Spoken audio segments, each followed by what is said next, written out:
मौलाना द्वारा डिम्पल यादव पर दिए गए बयान को लेकर महिला आयोग सख्त। महिलाओं पर अभद्र टिप्पणी करने का किसी को नहीं है अधिकार। मौलाना को भेजा गया महिला आयोग की तरफ से नोटिस। धर्मांतरण को बढ़ावा दे रही पिछली सरकारें। महिला आयोग अध्यक्ष। धर्मांतरण के प्रति महिलाओं को जागरूक होने की जरूरत। धर्मांतरण के हुए कई बड़े खुलासे, कई आरोपी हुए गिरफ्तार। आयोग के संज्ञान में नहीं था। इतने बड़े पैमाने पर हो रहा है धर्मांतरण। पूर्वांचल के इलाके सबसे ज्यादा धर्मांतरण की चपेट में। गरीब और जरूरतमंद महिलाओं को बनाया जा रहा धर्मांतरण का शिकार। जातियों के आधार पर रेट तय कर कराया जा रहा था धर्मांतरण। नाबालिग छात्राओं, युवतियों, महिलाओं से महिला आयोग अध्यक्ष की अपील। वेश बदलकर हाथ में कलावा, माथे पर टीका लगाकर रहते हैं सरगना सक्रिय। नाम, पहचान, धर्म छुपाकर करते हैं पहले दोस्ती, फिर करते हैं धर्मांतरण। रहे सावधान। पूर्वांचल में बढ़ते धर्मांतरण के मामलों को देखते हुए करेंगे प्रवास। पूर्वांचल में मिली है बड़े स्तर पर धर्मांतरण की जानकारी। 10 दिन के प्रवास पर रहेगी पूर्वांचल के अलग अलग जिलों में महिला आयोग अध्यक्ष। जिस जिले से मिल रही धर्मांतरण की जानकारी, वहां उपस्थित रहेगा महिला आयोग। सर्वश्रेष्ठ योगदान देगा महिला आयोग। महिलाओं, युवतियों को करेंगे जागरूक। किसी को कोई अधिकार नहीं किसी भी महिला के प्रति अभद्र टिप्पणी का। धर्मगुरुओं द्वारा महिलाओं पर हो रही लगातार अभद्र टिप्पणी पर राज्य महिला आयोग दिखी नाराज। महिलाओं से संबंधित जनसुनवाई के मामलों में पहुंची थी आगरा सर्किट हाउस। पिछली जनसुनवाई के मामलों में मिला 100% समाधान। पहले तो मैं उन मौलाना के शब्दों की घोर निंदा करती हूँ कि जो उन्होंने इतने अपशब्द बोले हैं कि जिनको सार्वजनिक रूप से मुंह से निकालना भी एक बहुत भद्दी बातें लगती हैं। और रहा सवाल डिम्पल जी का, तो डिम्पल हमारी माननीय सांसद हैं। मैं किसी भी महिला के बारे में कह रही हूँ कि किसी को कोई अधिकार नहीं दिया है कि इस तरह की भाषा का उपयोग करें, क्योंकि मैं हर किसी को ये कहना चाहती हूँ कि वो चाहे पुरुष हैं चाहे महिला हैं, वो भी किसी कोख से ही जन्म लिया है। और वो जिस कोख से उन्होंने जन्म लिया है, वो पहले किसी की बेटी थी, फिर किसी की बीवी बनी, और फिर उसके बाद वो उन जैसे लोगों की माँ बनी। तो कम से कम ये नहीं भूलना चाहिए कि हर घर में बेटियां भी हैं और महिलाएं भी हैं। तो महिलाओं के लिए इतनी छोटी और इतनी हल्की बात कहने का किसी को कोई अधिकार नहीं है। इसलिए हमने आयोग से संज्ञान लिया है सबको। और मैं आपको बताना चाहूंगी, क्योंकि महिलाएं थोड़ा एक कहना चाहिए ना कि हमारी जो भारतीय महिला बड़ी धैर्यवान होती है और बड़ी एक इमोशनल होती है अंदर से, और उसको कोई भी माइक लेता है और कोई भी कुछ भी कह के चला जाता है, तो उनको बहुत सॉफ्ट टारगेट समझा जाता है। मैं आप लोगों के माध्यम से कहती हूँ कि महिलाएं भी थोड़ा सा जागरूक हों और इस तरह की चीजों में ना आए कि हमसे कोई क्या कह रहा है, या हमारे धर्मांतरण को लेकर आजकल इतना चल रहा है, उसमें भी देखा है जितना टारगेट है वो सब महिलाओं को ही टारगेट बनाया जा रहा है। तो मैं तो यही कहना चाहूंगी कि सारा हमारे महिलाओं को भी थोड़ा जागरूक होना चाहिए इन विषयों पे। और ये जो अभद्रता की बात है, मैंने दोनों को आयोग से नोटिस भिजवा दिया। जिस प्रकार से पूरा लगातार सुनवाई कर रही है, आपकी सदस्य भी जन सुनवाई कर रही है, तो पिछले जो केसेस थे उनमें कितनी कमी देख रही है? क्या महिलाएं और सशक्त हो पा रही हैं? बहुत अच्छा सवाल आपने पूछा, क्योंकि जब मैं महिलाओं की जनसुनवाई में आपको एक बात बताऊंगी कि मैं हर केस को अपने खुद से अनुभव करती हूँ, मैं तब उस पर कार्रवाई करती हूँ।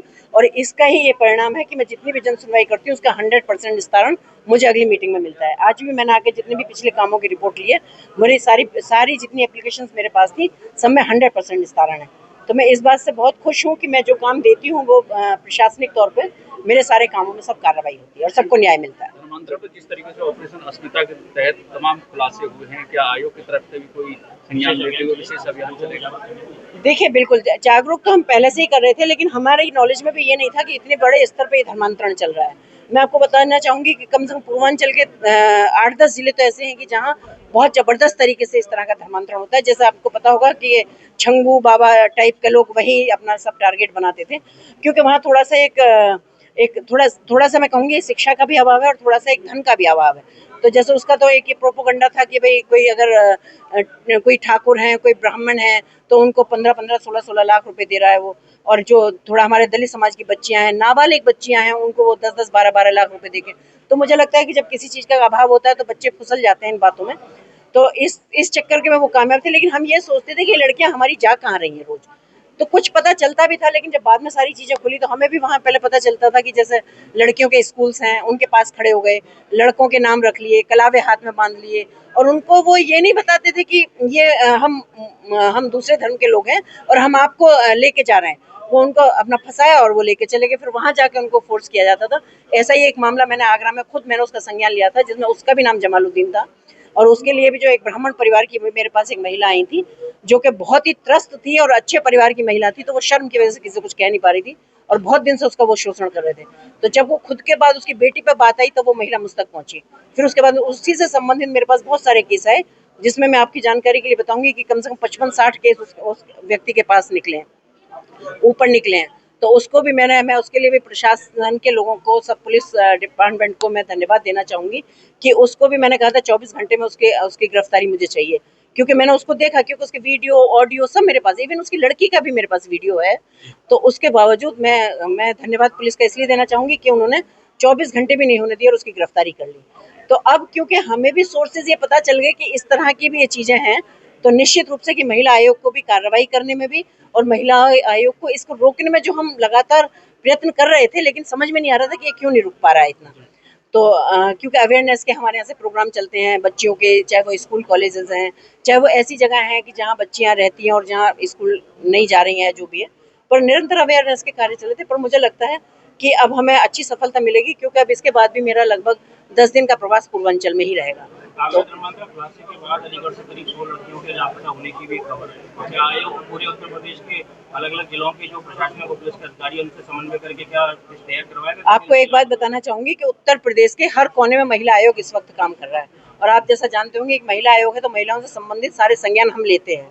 पर अब इतने बड़े बड़े खुलासा हो रहे हैं, तो निश्चित रूप से कि महिला आयोग को भी काम करने में उसमें मदद मिल रही है, और मदद मिलने के साथ हम हर उत्तर प्रदेश के हर जिले में नहीं, मैं कहती हूँ हर कोने में महिला आयोग उपस्थित रहेगा, और जहाँ भी हम अपना सर्वश्रेष्ठ योगदान दे सकते हैं वहाँ पे।